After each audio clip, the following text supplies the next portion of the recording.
ছোটবেলা থেকেই দেখতাম আমার মা কোনো জিনিসই নষ্ট করেন না। কোনো জিনিস ভেঙে গেলে বা নষ্ট হলে সেই জিনিসটা আমার মা খুবই যত্ন করে তুলে রেখে দিতেন। যখন সময় হতো ওনার পছন্দ মতো বাকি জিনিসগুলো উনি গোছাতে পারতেন, তখন কোনো একদিন খুব দ্রুত করে কাজ শেষ করে বিকালবেলায় বসতেন যে কিছু একটা তৈরি করবেন।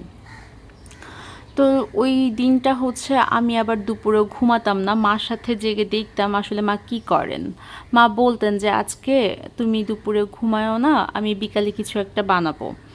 তো সবসময় জেগে থাকতে পারতাম না। কখনো ঘুমাতাম, কখনো ঘুম থেকে উঠে দেখতাম মা কিছু একটা করছেন সারাদিন কাজ শেষে।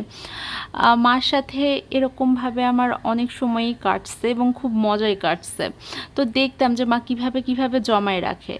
মাকে দেখে সেই অভ্যাসটা আমারও থেকে গেল। তবে আমার ক্ষেত্রে একটু ভিন্ন রকম। আমার ক্ষেত্রে আমার যেই জিনিসগুলো পছন্দ সেই জিনিসগুলোই আমি রাখতাম। সব জিনিস যে খুব আগলে রাখি সেরকম কিছু না।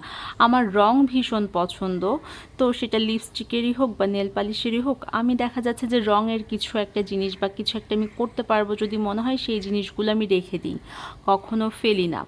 তো লিপস্টিকেরও ব্যাপারটা সেরকম যে লিপস্টিক কাটার সময় অনেক লিপস্টিক লেগে থাকে, সেগুলো আমি জমায় রাখি এবং লিপস্টিক, রং পেন্সিল বা যেটাই হোক না কেন কাটা অংশগুলো আমি জমায় রাখি এবং যখন আমার সময় হয় তখন কিছু একটা করি। সব সময় খুব ভালো কিছু না হলেও আমার এই কাজগুলো করতে খুবই ভালো লাগে।